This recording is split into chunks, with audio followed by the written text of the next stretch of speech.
গত 15 বছর ধরেই জনগণের আশা আকাঙ্ক্ষা ছিল যে একটা পরিবর্তন প্রয়োজন, এবং এই পরিবর্তনের লক্ষ্যে আমরা সমস্ত রাজনৈতিক দলগুলো আমাদের দায়িত্ববোধ থেকে আমরা জোটবদ্ধ হয়েছিলাম এবং সেই ফ্যাসিস্ট আওয়ামী সরকারের বিরুদ্ধে আমরা সংগ্রাম করছিলাম। এই সংগ্রামে অনেক ক্ষতি হয়েছে। আমাদের নেত্রী জেলে গেছেন, আমাদের 60 লক্ষ মানুষের বিরুদ্ধে মিথ্যা মামলা হয়েছে, প্রায় 1700 মানুষ গুম হয়েছে, আমাদের হাজার হাজার মানুষ নিহত হয়েছে এবং সব শেষে প্রায় 2000-এর ওপরে তরুণ শিশু কিশোরকে হত্যা করা হয়েছে। এবং ফাইনালি আমরা আপনার এই ভয়াবহ ফ্যাসিস্ট হাসিনার পালিয়ে যেতে বাধ্য হয়েছে। আমরা একটা সুযোগ পেয়েছি নতুন করে বাংলাদেশে একটা গণতান্ত্রিক ব্যবস্থাকে প্রতিষ্ঠিত করবার। কিন্তু দুর্ভাগ্যজনকভাবে আমরা দেখছি যে যত দিন যাচ্ছে পরিস্থিতি যেন জটিল হয়ে উঠছে।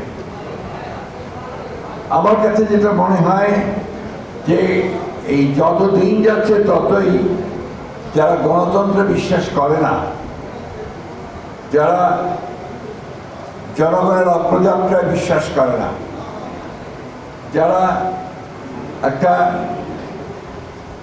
শোষণহীন সমাজ গড়ে ওঠার যে রাজনীতি, সে রাজনীতি বিশ্বাস করে না, তারা আবার জোট পাঠাচ্ছে।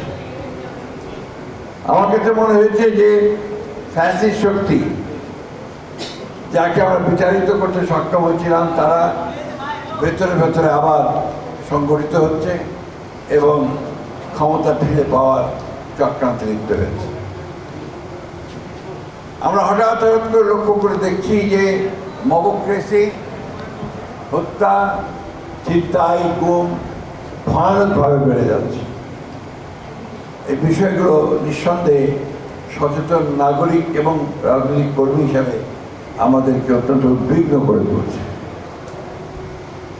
আমি পার্টিকুলারলি কোনো রাজনৈতিক দল বা কোনো ব্যক্তির সম্পর্কে কোনো কথা বলতে চাই না, বলিও না। আমি খুব সংক্ষেপে যে কথাটা বলতে চাই যে সুযোগ আমাদের সামনে এসেছে, এই সুযোগকে যদি আমরা হারিয়ে ফেলি তাহলে বাংলাদেশ আরো বহু বছর পিছিয়ে যাবে। প্রতিবার একটা করে উত্থান হবে, জনগণ প্রাণ দেবে, আমাদের ছেলেরা প্রাণ দেবে এবং একটা সুযোগ তৈরি হবে। আমরা আমাদের দায়িত্বহীনতার কারণে আমরা সেই সুযোগ হারাবো, এটা হতে দেওয়া উচিত নয়।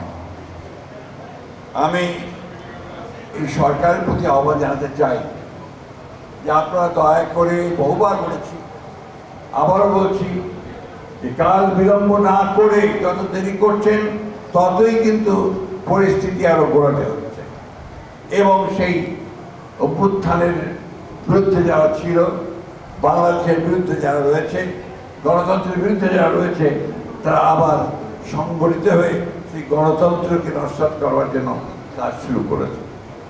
তাই দেরি না করে যত দ্রুত এই সংস্কার, সনদ এবং নির্বাচন, এই তিনটি বিষয়কে সামনে নিয়ে দ্রুত এগিয়ে যেতে পারা যায়, ততই দেশের জন্য মঙ্গল হবে।